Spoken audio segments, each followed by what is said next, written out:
NBC News is out with a new report that is actually kind of weirdly, slightly defensive of Donald Trump's dinner with the neo-Nazi Nick Fuentes and Kanye West, who's deeply anti-Semitic.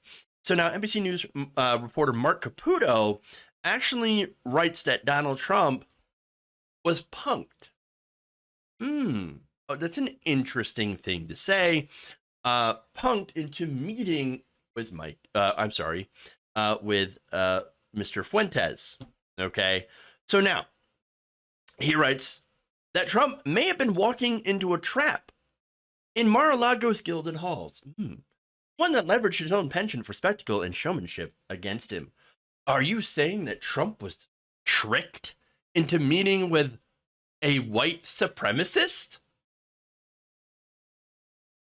Mark, no, there was no trick. Okay, but let me go on.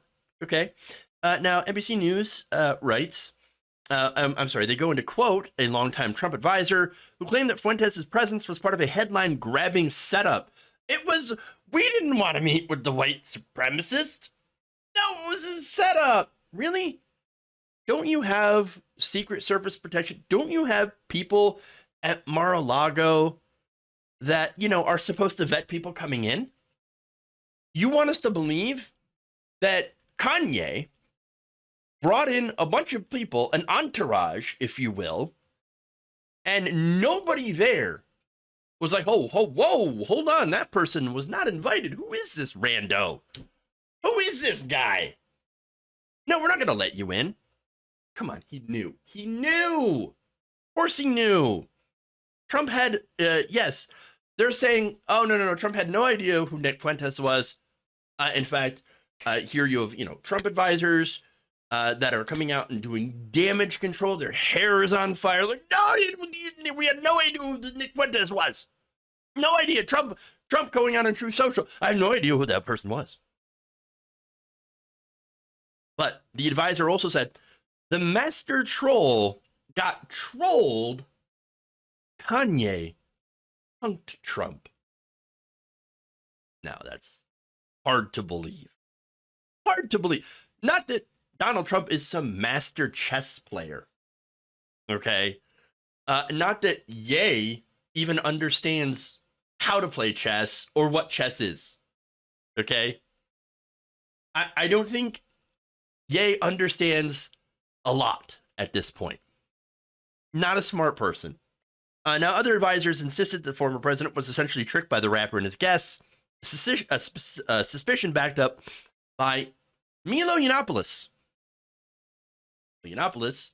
Who had gotten drummed out of the right wing for some time for saying that you can have a 13-year-old boy can have consensual sex with an adult male.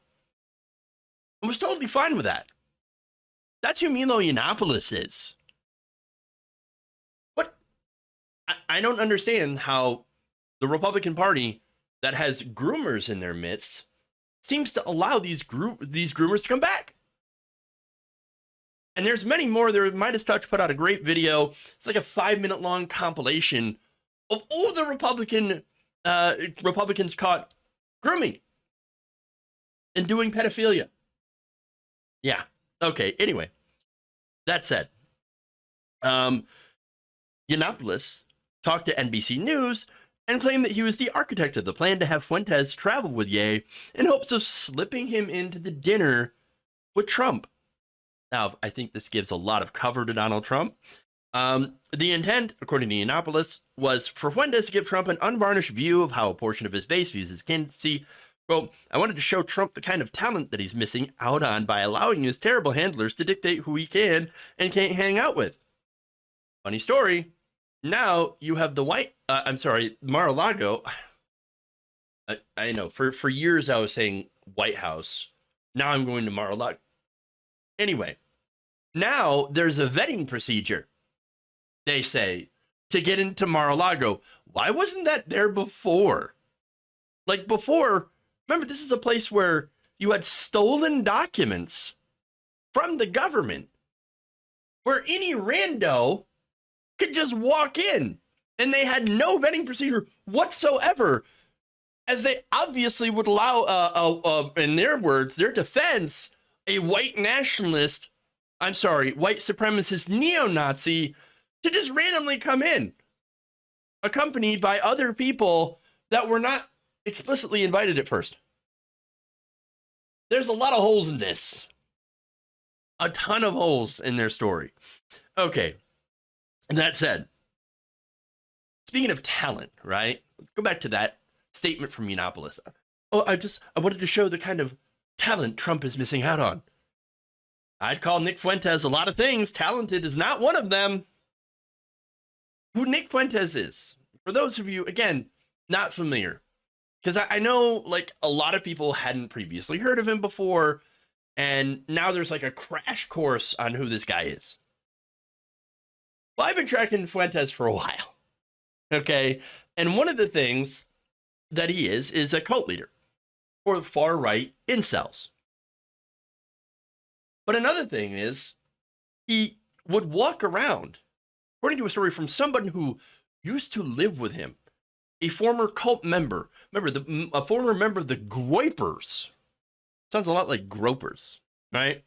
Well, apparently they can't grope themselves, because Nick Fuentes would walk around with a black light to see if any of his all-male roommates had masturbated or not. I'm not kidding. Nick Fuentes is a cum detective. He's going around like making sure you don't come. That's insane. He says you will absolutely have no sexual anarchy. They're not allowed here, okay? Because I'm going to make sure to walk around with my black light to see if there's any state. That's gross. Gross, but he's the cum detective. He should forever be known as a cum detective. But that's Nick Fuentes. That's who he is. You want to call that guy talented? Not at all. There must be no talent on the right. If that's the best guy that the neo-Nazis can bring out, talent. But Yiannopoulos continues, saying that he arranged the dinner just to make Trump's life miserable because news of the dinner would leak and Trump would mishandle it. Which, by the way, yeah, that's exactly what happened.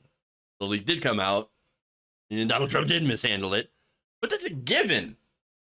Has Donald Trump never mishandled anything? Of course he has. He's mishandled everything, or never not mishandled anything, I should say. Now, Fuentes echoed this. This is in the NBC piece. Later on, there's another piece. But first he said, I hate to say it, but the chickens are coming home to roost when it comes to Trump. You know, this is the frustration with his base and with his true loyalists. So now, what's true and what isn't? You don't know. Like the sources here, all of the sources here, you can't trust them at all. You can't trust the Trump advisors. Not really. You can't trust Fuentes and Milo Yiannopoulos. Who do you trust? Now, here's Trump's reaction to this. And I think maybe you can read into a little bit of that. Trump fumed afterwards that Ye had betrayed him by ambushing him. He tried to F me. He's crazy. He can't beat me. Remember, what we're talking about is a potential Ye 2024 run. Donald Trump has already declared that he is running for president, for the Republican nomination, in 2024. Trump said, according to a confidant, who then relayed the conversation to NBC News in the condition of anonymity to discuss private conversations, Trump was totally blindsided. It was a setup. But here's the thing. It doesn't make any sense. Trump hasn't denounced Fuentes' beliefs. In fact, he barely talked about Nick Fuentes other than to say, I didn't know the guy. He must have been a coffee boy. I don't know. I liked him, though. The things that he talked about were great. I agree with him. He gets me. He gets me. But at the same time, didn't know who he was. His main beef was Kanye coming in and saying, by the way, Trump, you should be my VP. And at that point, he was screamed at. So the real problem for Trump wasn't the neo-Nazism. No, it was that other thing. The majority of statements Trump made about the dinner, again, were this. Let me give you some examples. Ye, formerly known as Kanye West, was asking me for advice concerning some of his difficulties, in particular having to do with his business. We also discussed, to a lesser extent, politics, where I told him he should have definitely not run for president. And any voters you may have should vote for Trump. Anyway, we got along great. We got along great. There was barely any anti-Semitism. Really? I mean, there wasn't any anti-Semitism. There was none. Yeah, no, he expressed no anti-Semitism and appreciated all the nice things he said about me on Tucker Carlson. Why wouldn't I agree to meet? Also, don't know Nick Fuentes. So, another post, and this is fun. So I help a seriously troubled man who just happens to be black. Yay, Kanye West, who has been decimated in his business and virtually everything else, and who has always been good to me by allowing his requested meeting for a meeting at Mar-a-Lago alone so that I can give him my very much needed advice. He shows up with 3 people, 2 of which I didn't know. The other, a political person who I haven't seen in years. I told him, don't run for office. Total waste of time. Can't win. Fake news went crazy. Again, no denouncement of Nick Fuentes or any of his neo-Nazi beliefs. And look, the other thing is, if Trump was paying attention to the news, which we know he does, didn't he know that Kanye West had been making all sorts of horrible anti-Semitic remarks for some time now? Again, he didn't care. He didn't care all about that. He didn't care all about Fuentes. Now, if seeing how Fuentes is concerned, by the way, this dinner is literally the best thing to have ever happened to him. Other than the Tim Pool interview, by the way. Now everyone talks about him. He's not in the fringes anymore, where he used to be. He's being shown on late night talk shows. And he didn't have to do a damn thing, but just go along with yay. Now, Fuentes pushed back on this report, posting this on Telegram. My intention was not to hurt Trump by attending the dinner. That is fake news. I love Donald Trump. He also quoted from Caputo's article and added, this is just not true at all. So what's really going on? Who's telling the truth? Well, let's look at the facts. For one, Kanye is deeply troubled. He got serious issues, including mental issues. And let me just note, mental issues do not make a person racist or anti-Semitic. So, it's not what I'm saying. You know, it's just like you can't become racist from taking too much Ambien. Hello, Roseanne Barr. Having bipolar does not make you racist or anti-Semitic. There are other deeper issues. But along with his documented mental issues, Kanye has other things. Serious problems, which, by the way, might be exacerbated by some of those mental issues. In fact, look, he has said on Tim Pool's podcast or show, whatever, that he thinks the Jews are trying to throw him in prison and even assassinate him. In that same segment, Kanye also admits that he wasn't paying his taxes. Can you not put 2 and 2 together?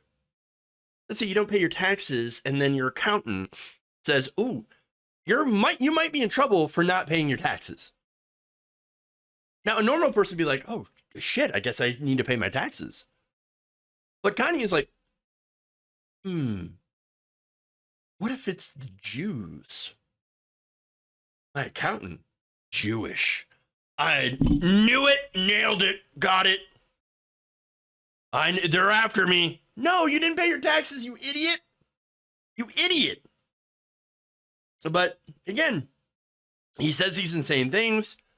And of course, when you start talking about anti-Semitic stuff, you catch the attention of other anti-Semites. It's like the bat signal. Okay? He just sent up a gigantic signal to the other, anti-Semites in the far right who crawl out from under their rocks, out of their little holes, and go, we got someone that can help us. They're not in it to help Kanye. They're in it to help themselves. Again, Kanye is an African American, and he's also an idiot. And so he is very, very easily duped because he's one of the dumbest people alive. Honestly. Why do you think you have a white, supremacist and an anti-Semite working with Kanye on his presidential campaign? They're doing it for their own benefit. Fuentes, again, he's getting all sorts of attention, getting paid. Milo Yiannopoulos is getting back into the far right's good graces. It's never been a better time for either of those two people. Those two terrible people, by the way. Now, I think that NBC should have focused a little bit more on that. I'm just saying. And not like falling for the whole, Trump, tricked. That's what they're telling me in Trump world. They're saying, of course they're saying that Donald Trump was tricked. Because they're trying to defend him because everyone knows that it was a horrible idea. Now, that said, Yiannopoulos stood behind Caputo's story, sharing a link to it and writing, "Everyone, me included, loves Trump and wants 2016 Trump back. That still won't be enough to be an authentically Christian, yay 24, but at least it would make the journey more interesting." So like I said, what's going on here is, no, Trump wasn't exactly punked. Not in the way that Caputo describes it. He knew exactly who he was dealing with, who he was inviting to dinner, and what they believe in. He had no problems with Fuentes, no problems with the anti-Semitism. Again, the only issue was there is that Ye is a possible contender. And really, not really, because he's going to get like 12 votes. Kanye is just a vehicle for these two terrible people to push themselves more into the mainstream.